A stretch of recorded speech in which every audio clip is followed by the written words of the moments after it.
해외여행을 가면요, 잘 적응하면서 여행을 할 수 있는 것처럼 지능은 우리의 적응 능력을 말합니다. 조작해 볼 수 있는 다양한 활동들도 해보시는 것도 좋습니다. 네, 안녕하세요. 저는 정하나입니다. 명지대학교 아동학과 겸임교수로 재직 중이고요. 경계선 지능 아동에 대한 연구와 또 프로그램 개발을 하고 있습니다.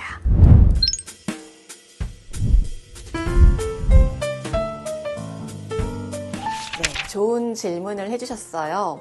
이 경계선 지능 조기 선별에 대해서는요, 현장에서 정말 많은 부모님들이 궁금해 하시더라고요. 발달이 조금 느리거나 또 정서 행동에서의 부적응을 보이는 자녀를 둔 부모님들이 우리가 많이 만나게 되는데요. 이때 부모님들께서는 혹시 우리 아이가 경계선 지능이 아닐까 하는 이런 걱정들을 많이 안고 오십니다. 마치 우리가 내비게이션이 없이 낯선 길을 운전하는 것처럼 좀 불안한 마음을 안고 오시는데요. 이를 위해서 먼저 지능이 뭔지부터 설명드리고자 합니다. 지능은 쉽게 말해서 우리의 적응 능력을 말합니다. 마치 우리가 해외여행을 가면요, 그 나라의 언어로 인사말 정도는 익혀보고 또 지도도 보고 길도 유추해보고 또 단체 여행이라면 시간에 맞춰서 빠르게 같이 이동도 해보고 그래야지만 그 나라에 가서도 잘 적응하면서 여행을 할 수 있는 것처럼 우리 아이들이 세상을 여행하듯이 세상을 잘 배우기 위한 기본적인 능력을 말합니다. 전문적으로는요, 이 웩슬러 지능검사라는 게 있는데요. 만 2세 6개월부터 지능검사의 시행이 가능합니다. 이 검사가 참 재미있는 게 마치 하나의 어떤 자동차 정기 검사를 하면 여러 부분을 꼼꼼히 살펴보듯이 이 5가지의 영역을 살펴보도록 되어 있습니다. 하나가 이제 언어 이해, 또 시공간, 또 유동추론, 작업 기억, 처리 속도, 이렇게 5가지의 영역을 함께 살펴보는 게 적응 능력입니다. 자, 이걸 앞선 여행에 다시 한번 비유를 해보자면요. 언어 이해는요, 여행 가서 우리가 음식 주문할 때 어떨까요? 점원과 대화하는 것처럼 언어를 통해서 서로 이해하고 의사소통하는 능력을 말하는 것이고, 시공간은 우리가 해외여행을 가면 어떨까요? 언어를 몰라도 오른쪽, 왼쪽에 어디에서 막 무엇을 하는지 눈으로 보면서 여기 줄 서는 곳이구나 하면서 눈치껏 정보를 파악을 하잖아요. 이처럼 눈으로 정보를 파악하는 능력을 이야기합니다. 유동추론은요, 사람들이 뭔가 하나 둘 지갑에서 티켓을 꺼내고 있구나, 이런 걸 보면 저희가 나도 티켓을 미리 꺼내봐야 하는 건가 하고 우리가 유추를 하잖아요. 이처럼 상황을 파악해서 내가 어떻게 대처해야 되는지를 판단하는 능력을 말합니다. 4번째 작업 기억은요, 내가 지금 무엇을 해야 되는지, 여행 일정이 어떻게 되어지는지를 기억하는 능력. 또 마지막으로 처리 속도는 그래서 쇼핑도 하고 구경을 하다가도 정해진 시간에 맞춰서 빠르게 일을 처리하는 능력을 이야기를 합니다. 이러한 능력들의 이제 평균값이 있다면 거기서 조금 낮은 경우, 즉 70에서 85라는 수치에 해당할 때 우리가 이를 경계선 지능이라고 하는데요. 자, 여기서 이제 중요한 게 모든 아이들이 검사를 할 수 없다는 현실적인 부분입니다.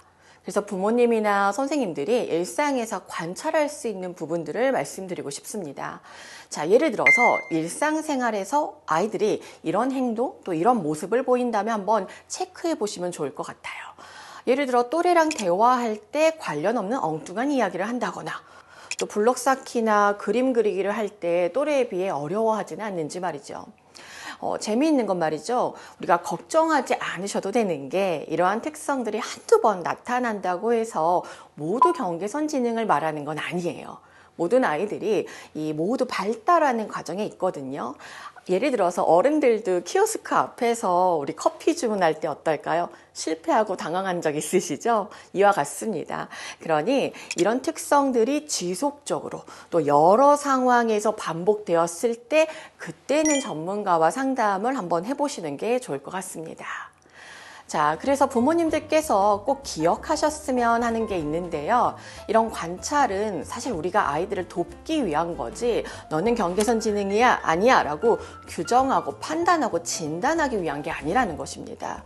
마치 내비게이션으로 더 좋은 길을 찾아주는 것처럼 우리가 아이들에게 더 나은 도움을, 더 좋은 도움을 주기 위한 하나의 과정으로 생각하시면 좋을 것 같습니다. 자, 어떠신가요? 제가 설명해드린 내용들이 조금은 이해하기가 쉬웠는지 다시 한번 살펴보시면 좋을 것 같습니다.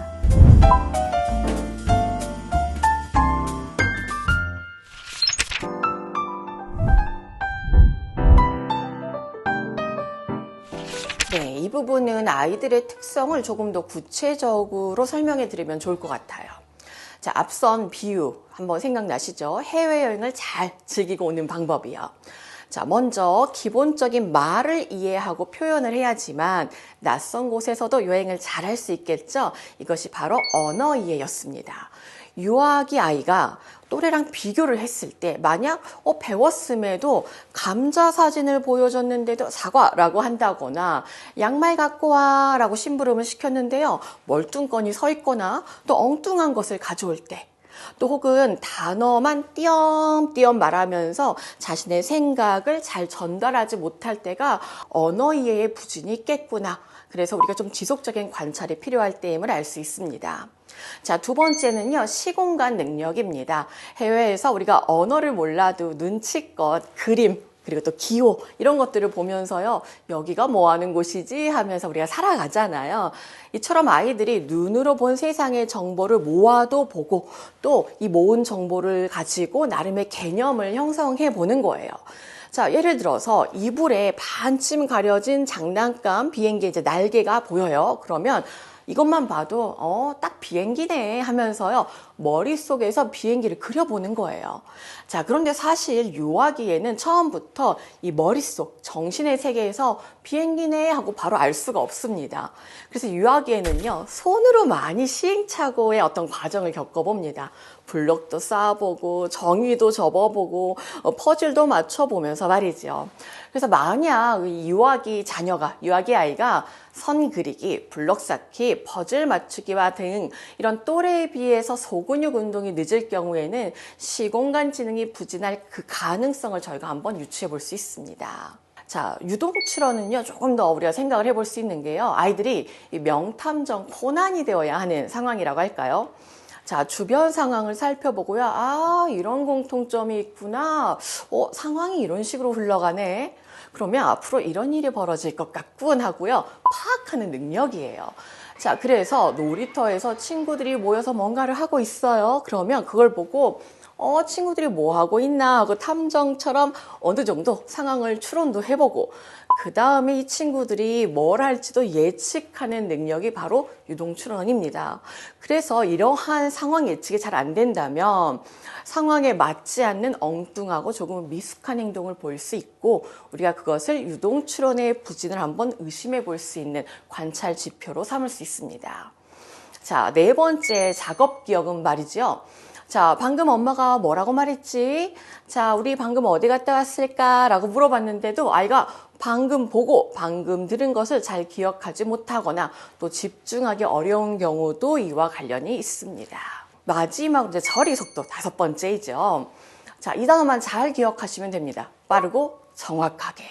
그래서 아이가 종이 접기를 할 때, 또 블록을 쌓을 때 또래에 비해서 너무 느리거나 혹은 자꾸 실수해서요, 어른의 도움이 계속해서 필요한 경우, 혹은 꼭 소근육이 아니더라도 정신의 세계에서 물어보면 하면서 한참 생각해서 머뭇거리면서 대답하는 경우들도 그 관찰 예이기도 합니다. 하지만 여기서 중요한 게 있는데요. 이런 특성들이 보인다고 해서 한두 번 보인다고 해서 너무 걱정하지 않으셔도 된다는 거. 우리가 각자 그 걸음걸이의 속도가 다르듯이 아이들의 발달의 속도는요, 개인차, 즉 저마다 매우 다를 수가 있습니다. 다만 이런 특성들이 지속적으로 보여진다면 전문가와 상담을 받아보시는 것도 좋겠죠. 우리가 마치 정기검진을 받으러 가는 것처럼 우리 아이들에게 맞는 그 지원 방법을 찾아보는 거예요. 제가 이제 설명드린 내용이 이제 이해가 되셨나요? 자, 혹시 또 궁금하신 점이 있다면 여쭤봐 주세요.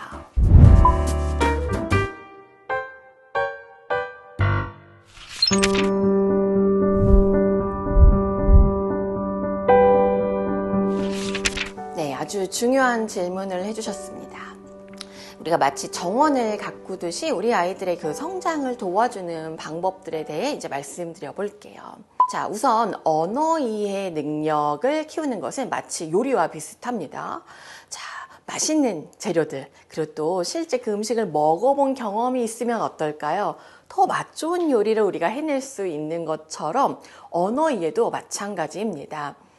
실제 예를 들어서 아이가 엄마 물 줘! 라고 하면 우리는 목이 말라서 시원한 물을 마시고 싶구나 처럼요, 다양한 재료를 넣듯이 단어와 단어를 연결해서 또 풍성한 문장으로 바꿔서 들려주는 거죠. 또 아이의 한 단어에 이 풍부한 맛, 그래서 풍부한 표현을 더해주는 게 한 가지 방법입니다. 또 무엇보다 실제 경험 너무 중요하겠죠. 자, 그래서 그 놀이나 활동에서처럼 그 단어를 어떤 상황에서 어떻게 쓰는지 알면은 더 그 언어를 잘 활용할 수가 있게 됩니다. 자, 시공간과 이제 유동 추론의 능력은요, 사실은 그 성장의 발달에는 먼저 운동 발달이 굉장히 필수적이에요. 오른쪽, 왼쪽 사람들이 무엇을 하는지 알기 위해서는 먼저 오른쪽을 봐야겠죠.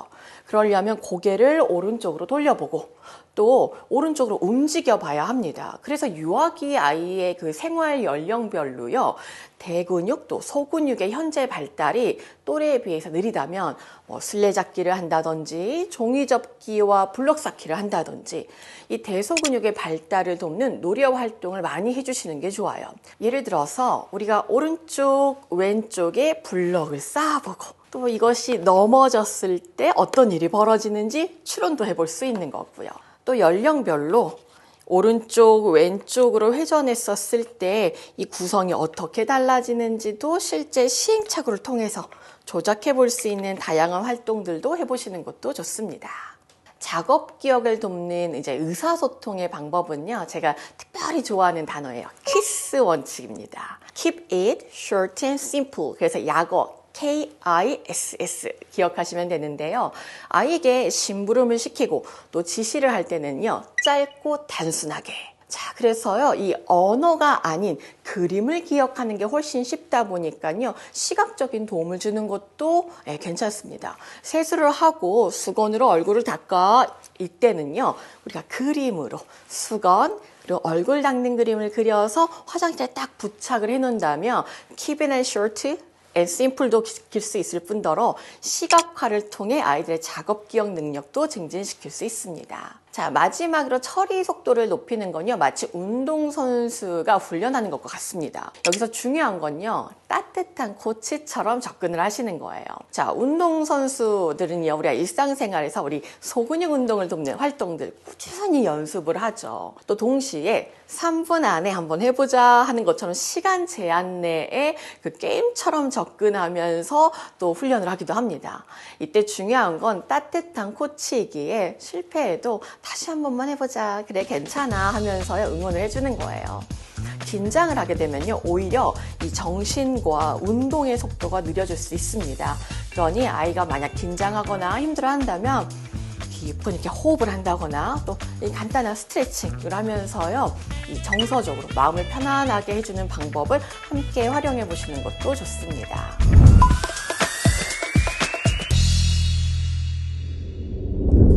이 모든 과정에서 가장 중요한 건 따뜻한 마음으로 기다려주는 거예요. 마치 꽃이 피는 거 우리가 서두를 수 없듯이 아이들의 발달도 저마다의 속도가 있으니까요. 조바심 내지 않고 또 작은 전진에도 함께 기뻐하면서 꾸준히 도와주는 게 중요합니다. 자, 우리 모두 아이들의 든든한 정원서가 되어주는 겁니다. 어떠세요? 한번 시도해보고 싶지 않으신가요?